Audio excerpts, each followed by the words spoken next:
Hello students, कैसे हैं आप लोग। आज हम चैप्टर 6 का पार्ट 9 पढ़ रहे हैं। सेंट्रल डॉगमा हम लोगों ने बहुत पहले क्लियर कर दिया था। Transcription and translation very important, बहुत ही ज्यादा इंपॉर्टेंट है बेटा, वो आप लोगों को अच्छे से क्लियर करना ही पड़ेगा। तो आज का हम एक न्यू टॉपिक ले रहे हैं, इंपॉर्टेंट है, ये भी 5 मार्क्स में क्वेश्चन आता है। That is regulation of gene expression. हम लोगों ने जो भी अलग अलग एक्सप्रेशन पढ़े हैं वो क्या होते हैं वो हम लोगों को पढ़ना है। डिफरेंटली किस तरह से प्रोकैरियोटिक्स और यूकैरियोटिक्स में जीन का एक्सप्रेशन होता है, और उसी के बेसिस के अंदर हमारा एक बहुत इंपॉर्टेंट टॉपिक है, that is lac operon. 5 marks में ये पूछा जाता है सेक्शन डी में। ठीक है, तो पहले हम लोग पढ़ रहे हैं that is regulation of gene expression. Gene किस तरह से एक्सप्रेस्ड होता है वो हमें सबसे पहले पढ़ना है बेटा। ठीक है, तो फर्स्ट इसमें आता है दैट इज यूकैरियोटिक्स, यानी हम लोगों में किस तरह से जीन को एक्सप्रेस्ड किया जाता है, कैसे होता है। बहुत ही मल्टीपल लेवल इसका रेगुलेशन होता है। मल्टीपल लेवल पे इसका रेगुलेशन किया जाता है जीन का। ठीक है, तो फर्स्ट हमारा एक आता है कि भाई ट्रांसक्रिप्शन। ओके, हम लोगों को पता है ट्रांसक्रिप्शन में हम लोग क्या बना रहे हैं, एमआरएनए बना रहे हैं। तो एमआरएनए यानी प्रोसेस्ड एमआरएनए, तो एचएनआरएनए हम बोल सकते हैं कि एचएनआरएनए बना रहा है। ओके, सेकेंड प्रोसेस में हम लोग बोलते हैं कि भाई ये स्प्लाइसिंग होता है, जो एक्सॉन, स्प्लाइसिंग का मीनिंग है इंट्रॉन हट जाता है और सारे एक्सॉन्स एक साथ लग जाते हैं। तो जीन एक्सप्रेशन स्प्लाइसिंग के टाइम पे भी अलग अलग हमें, तो ड्यूरिंग प्रोसेसिंग, कौन से प्रोसेस में, स्प्लाइसिंग प्रोसेस में मुझे देखने को मिल रहा है। ठीक है, फिर आता है थर्ड आता है कि भाई हम लोगों को जो एमआरएनए का ट्रांसफर करता है फ्रॉम न्यूक्लियस टू तो ट्रांसफर जो हो रहा है न्यूक्लियस से निकल के साइटोप्लाज्म के वो राइबोसोम में जा रहा है। Transfer of mRNA from nucleus to cytoplasm. बेटा इसकी भी नोट्स आप लोगों को बनानी, जो लिख रही हूँ ना वीडियो में वो ही नोटबुक में लिखिए, तो आपको ना बुक में जब आप 1-2 वर्ड पढ़ोगे तो तुम्हें समझ में आएगा। लाइक बटन को क्लिक करना मत भूलिए। ठीक है, ओके। नाउ ये ट्रांसफर क्या करता है, एमआरएनए को ये ट्रांसफर करता है न्यूक्लियस टू साइट, तो उस टाइम पे भी जीन को एक्सप्रेशन होता है। और फोर्थ पॉइंट है कि भाई हमारा लास्ट जो हम लोगों ने पढ़ा ट्रांसलेशन प्रोसेस में तो प्रोटीन पूरा बन जाता है। तो ये सारे डिफरेंट वेज है यूकैरियोटिक में, डिफरेंट प्रोसेस में हम लोगों को अलग अलग जीन एक्सप्रेशन करने को देखने को मिलता है। ठीक है, क्लियर बेटा। यूकैरियोट्स में सिमिलरली हम लोगों को यहाँ पे प्रोकैरियोटिक्स जो ई कोलाई बैक्टीरियाज होते हैं, प्रोकैरियोटिक्स में भी जीन एक्सप्रेशन होते ही होंगे। उस टाइम पे ये एक्सप्रेशन कौन बताता है, प्रोटीन बताता है। पर ये प्रोटीन सिंपल नहीं होता, ये प्रोटीन किस में कन्वर्ट हो जाता है, वो बनाता है एक एसेसरी प्रोटीन जो अलग से ही जीन को एक्सप्रेशन बताता है, एक्सप्रेस करता है। ठीक है, वो कुछ जीन को जो प्रोटीन और जीन एक्सप्रेस होते हैं और वो हम लोग उसको बोलते हैं दैट इज दी ऑपेरॉन्स। उसको हम लोग बोलते हैं ऑपेरॉन्स। ऑपेरॉन्स क्या है बेटा, ध्यान से समझना, ये ऑपेरॉन वर्ड हर जगह पे आएगा। ठीक है, तो ऑपेरॉन का मीनिंग होता है कि जहां पे हम लोग जो अरेंजमेंट होता है रेगुलेटरी जीन का, प्रमोटर और रेगुलेटरी जो उसको रेगुलेट करता है, रेगुलेटरी जीन का, उसको हम लोग बोलते हैं ऑपेरॉन। जनरली ये ऑपेरॉन 2 तरीके से होते हैं। एक आता है दैट इज दी इंड्यूसिबल और दूसरा आता है सप्रेसिबल। ठीक है, इंड्यूसिबल जनरली इसका दोनों का डिफरेंस हमें पूछते हैं। ठीक है, आपके बुक में नहीं है, थोड़ा ध्यान से समझना। ये इंड्यूसिबल का मीनिंग होता है नॉर्मल, ये ऑफ पोजीशन में होता है। Normally they are in off position. Off position का मीनिंग ये है कि ये काम नहीं करते, फंक्शन नहीं कर पाते कभी कभी, और जो फंक्शन करते हैं उनको कोई मीडियम की जरूरत होती है जो उनसे करवाते हैं काम, वो हम सप्रेसिबल ऑपरेंड बोलते हैं। ओके, दूसरा आता है it can be turn on. कभी कभी हम इसको एक्टिव भी कर देते हैं, टर्न ऑन भी कर देते हैं, और इसका एग्जाम्पल आता है लैक ऑपेरॉन। यानी हम लोग है ना कोई भी जीन को लैक्टोज के प्रेजेंस में रखेंगे तो वो काम करना शुरू कर देगा। इन शॉर्ट ये है। ओके, और ये कभी कभी हम इसको काम करना बंद भी करवा देते हैं, दैट इज टर्न्ड ऑफ। ठीक है, और इसका एग्जाम्पल बोला हुआ है that is tryptophan, tryptophan operon. ठीक है, तो ये डिफरेंट हमें ऑपेरॉन देखने को मिलते हैं। क्लियर बेटा? अब इसी हम लोगों ने, तो इसी की तरह हम लोग इसी में एक टॉपिक ले रहे हैं that is the lac operon. बहुत ही इंपॉर्टेंट है ये, ध्यान से समझना और इसकी भी नोट्स बनाना। ठीक है, नोट्स का मीनिंग ये है बेटा, मैं जो वीडियो में लिख रही हूँ वो ही तुम नोटबुक में लिखिए तो उसको इजीली तुम लोग कर सको, क्योंकि मैं डायग्राम के हेल्प से बहुत सारी चीजें सिखा रही हूँ और इतने सारे डायग्राम बुक में अवेलेबल नहीं है। ओके, अब ये जो लैक ऑपेरॉन है ये क्या होता है, जैकब एंड मोनेड, ये एक दो साइंटिस्ट थे, उन्होंने 1961 में ये लैक ऑपेरॉन डिस्कवर किया था। उन्होंने एक कॉन्सेप्ट बताया था कि किस तरह से ट्रांसक्रिप्शन प्रोसेस से बहुत सारे रेगुलेशन सिस्टम आगे करते हैं, जहां पे एक पॉलीसिस्टोनिक, सिस्टोन क्या था, सेगमेंट ऑफ डीएनए, तो यहाँ पे क्या है polycistronic, where polycistronic structural gene किस तरह से रेगुलेट होता है।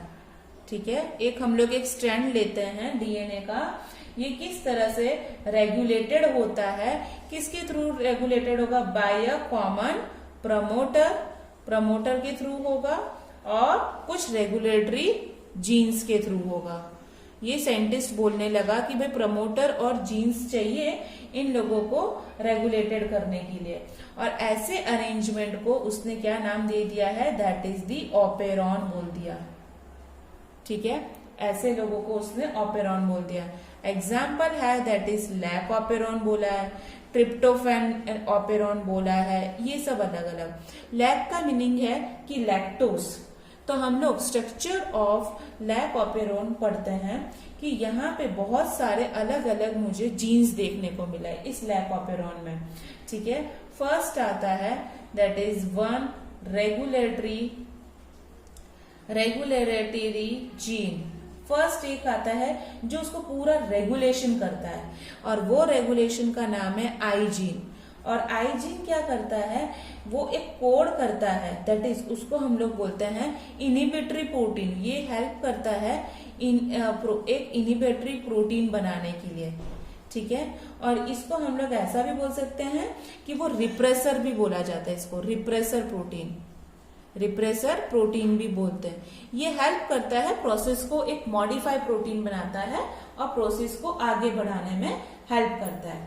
ठीक है, समझ में आया? इसे इनिबिटर प्रोटीन भी बोलेंगे और रिप्रेसर प्रोटीन भी बोलते हैं।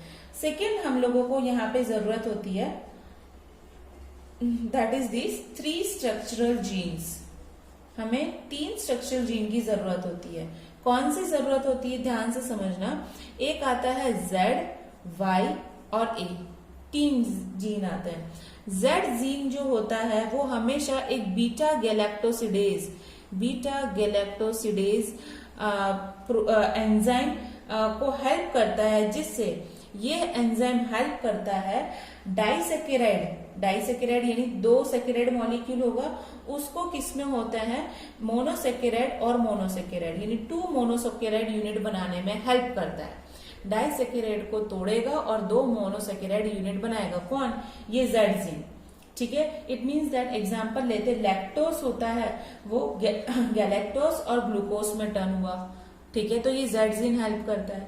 वाई जीन किसको कोड करता है, एक परमियस नाम का एंजाइम है उसको कोड करता है। वो जो बीटा गैलेक्टोड ये इसको तोड़ा ग्लूकोज और गैलेक्टोज को, तो वो इजीली सेल के अंदर चले जाए, सेल की परमिएबिलिटी को ये इंक्रीज करता है बाई जीन। तो ये जो बाहर होगा लैक्टोज, तो वो सेल के अंदर चले जाए, एंटर हो जाए, तो वो हेल्प करता है, that is the permease enzyme. Okay, चलो अब ए जो जीन होता है वो किसको कोड करता है, दैट इज ट्रांस एसिटिलाइज। ठीक है, ट्रांस एसिटिलेज एंजाइम को वो कोड करता है, वो बताता है कि भाई किस तरह से उसको ट्रांसफर करना है, फॉर्म करना है, इस तरह से ये एंजाइम को भी कोड करता है। क्लियर? हम लोगों ने जो लैक्टोज पढ़ा, यहाँ पे लैक ऑपेरोन में जो लैक वर्ड है वो क्या रिप्रेजेंट करता है, लैक्टोज रिप्रेजेंट करता है। ठीक है, तो इसलिए लैक्टोज जो काम करवाता है, इसलिए उसको मैं क्या बोल सकती हूँ, इंड्यूसर बोलती हूँ। ठीक है, और यहाँ पे जो बीटा गैलेक्टोसिडेज है, बीटा गैलेक्टोसिडेज है, वो क्या करता है, वो एक सबस्ट्रेट का काम करता है, वो एक क्या करता है, दैट इज द सबस्ट्रेट का काम करता है।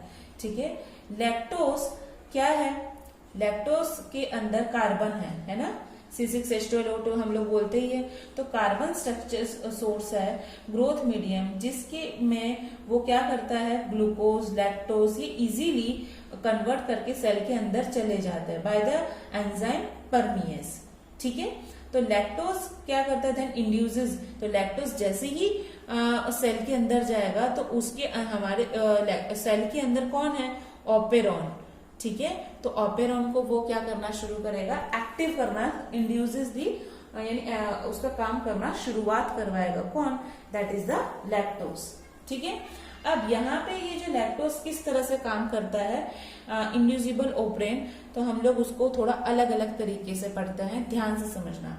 मैं एक है ना एक ऑफ पोजीशन लेती हूँ। What do mean by the of position? Off position का मीनिंग है उस मीडियम में एक ऐसा सेल जहां पे क्या क्या नहीं है, that is the lactose present नहीं है। सपोज मैंने ये एक सेल मेम्ब्रेन लिया और यहाँ पे ये मीडियम लिया जहां पे क्या है, देयर इज नो लैक्टोज, यहाँ पे लैक्टोज प्रेजेंट नहीं है।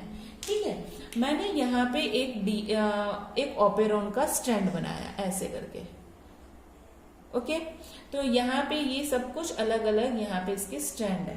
फर्स्ट क्या आता है, प्रमोटर आता है, फिर आता है इनहिबिटरी प्रोटीन, फिर प्रमोटर, फिर यहाँ पे आता है ऑपरेटर जीन, और ये होते हैं स्ट्रक्चरल जीन Z, Y और A। ठीक है, ध्यान से समझना।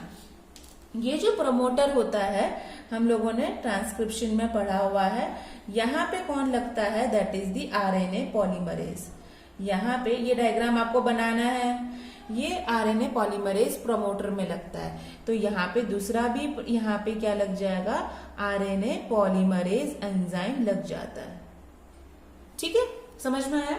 अब हम लोगों ने क्या करा, ये जो इनहिबिटरी प्रोटीन होता है वो उसमें ये क्या हो जाएगा, ट्रांसक्रिप्शन प्रोसेस होना शुरू करेगा, ट्रांसक्रिप्शन प्रोसेस होगा और यहाँ पे ये क्या बनाना शुरू कर देगा, mRNA सेल के अंदर। क्लियर बेटा? तो सेल के अंदर बन गया, यहाँ पे ये क्या कर रहा है, वापस ट्रांसलेशन बनाएगा और एक प्रोटीन, कौन सा, एसेसरी प्रोटीन, तो ये क्या बना रहा है, ये प्रोटीन बना रहा है। ठीक है, ये इस प्रोटीन को मैंने क्या बोल दिया है, that is the inhibitory protein, इसको मैंने बोल दिया है इनहिबिटरी प्रोटीन। ये इनहिबिटरी प्रोटीन इस O के साथ ये इनहिबिटरी प्रोटीन इसके इस ऑपरेटर जीन के पास ऊपर लग जाएगा। ठीक है, ये इनहिबिटरी प्रोटीन इस ऑपरेटर के पास लग चुका है।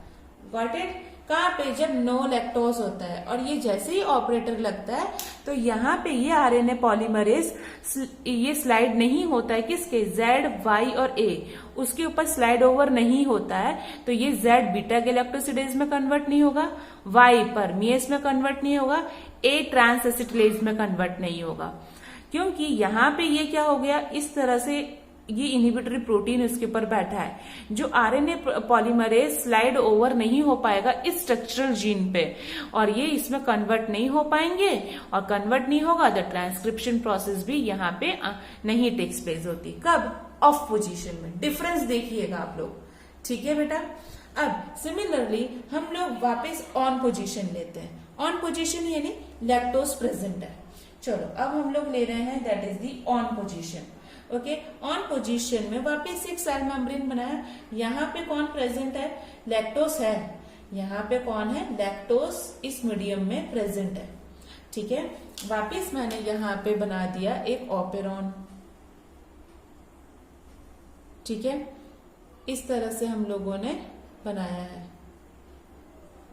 अब यहाँ पे आ गया promoter, inhibitor, promoter, operator, structural gene. Okay, अब ध्यान से समझना, ये जो लैक्टोज होता है वो जैसे ही एंटर होता है, ये जो लैक्टोज होता है वो जब सेल के अंदर एंटर होता है तो ये क्या हो जाए, डिफ्यूजेज आउट। तो यहाँ पे कौन सा एंजाइम काम करेगा, परमिएस एंजाइम, वाई वाला जीन। ठीक है, परमिएस तो परमिएबिलिटी बढ़ा देगा और अंदर जाएगा, तो उसके कुछ अमाउंट क्या होंगे, बहुत ही लिटिल बिट, वो किस में कन्वर्ट हो जाते हैं, एलोलैक्टोज में कन्वर्ट हो जाते हैं, और कुछ क्या होते हैं वैसे ही वो लैक्टोज का लैक्टोज ही रहता है। ठीक है, अब ये जो एलोलैक्टोज में कन्वर्ट हो गया और क्या हो गया, लैक्टोज में कन्वर्ट हो गया। ओके, अब यहाँ पे प्रमोटर के पास कौन लगा हुआ है हमारा, that is the RNA polymerase. ये भी प्रमोटर के पास कौन लगा हुआ है, आरएनए पॉलीमरेज, है ना। अब ये क्या होगा, इनहिबिटरी जीन, सेम ये किस में कन्वर्ट हो रहा है, प्रोटीन में कन्वर्ट हो रहा है। ये किस में हो रहा है, प्रोटीन में कन्वर्ट, और ये प्रोटीन क्या करेगा, इस एलोलैक्टोज के साथ बाइंड हो जाएगा, ये इस एलोलैक्टोज के साथ बाइंड हो जाएगा, इस ऑपरेटर के ऊपर बाइंड होने की जगह वो इस एलोलैक्टोज के साथ बाइंड हो जाएगा। अब ये बाइंड नहीं होता है तो आरएनए पॉलीमरेज स्लाइड ओवर करता है इस जेड वाई और ए। तो ये जैसे ही स्लाइड होगा तो ये जो तीनों जो जीन है वो क्या करना शुरू करेंगे, ट्रांसक्रिप्शन। पहले यहाँ पे ट्रांसक्रिप्शन होता था, तो ये क्या करेंगे, ट्रांसक्रिप्शन प्रोसेस करेंगे, और ट्रांसक्रिप्शन प्रोसेस होने के बाद जेड किस में कन्वर्ट हो जाएगा, बीटा गैलेक्टोसिडेज में हो जाएगा, वाई परमिएज में हो जाएगा, और एक ट्रांस एसिटिलाइज में कन्वर्ट हो जाएगा।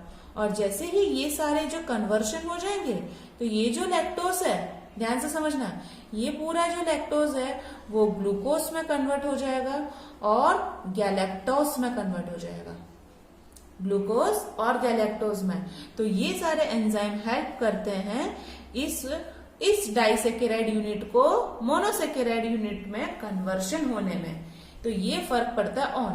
देखो सपोज हमारे पास 100 मॉलिक्यूल्स लैक्टोज के, तो इसमें से ये किस में कन्वर्ट हो जाते हैं, 1 मॉलिक्यूल एलोलैक्टोज में होगा और 99 हमारा लैक्टोज ऐसे ही रहेगा, पर वही जो 1 होता है वो पकड़ के रख देता है इस प्रोटीन को, और 99 तो कन्वर्ट हो रहे, तो हमारे सेल को ग्लूकोज और गैलेक्टोज मिलना शुरू हो जाता है। तो हम लोग ये ऑन पोजीशन यानी लैक्टोज इज प्रेजेंट, ऑफ यानी लैक्टोज इज एब्सेंट। क्लियर, तो हम लोग इसको स्विच ऑफ पोजीशन भी बोलते हैं, ये क्या होगा, स्विच ऑन पोजीशन बोलते हैं। गॉट इट, क्लियर बेटा। तो ये हमारा सिर्फ एक लैक ऑपेरॉन वाला टॉपिक था, बहुत ही इंपॉर्टेंट है। दोनों आपको केसेस बनाने हैं, ऑन और ऑफ, दोनों प्रोसेस आप लोगों को अच्छे से बनाना है। क्लियर बेटा, तो मैं आज का ये टॉपिक यहाँ पे कंप्लीट करती हूँ, और लाइक बटन को क्लिक करना ना भूलिए और शेयर करना नहीं, ठीक है। Thank you so much students.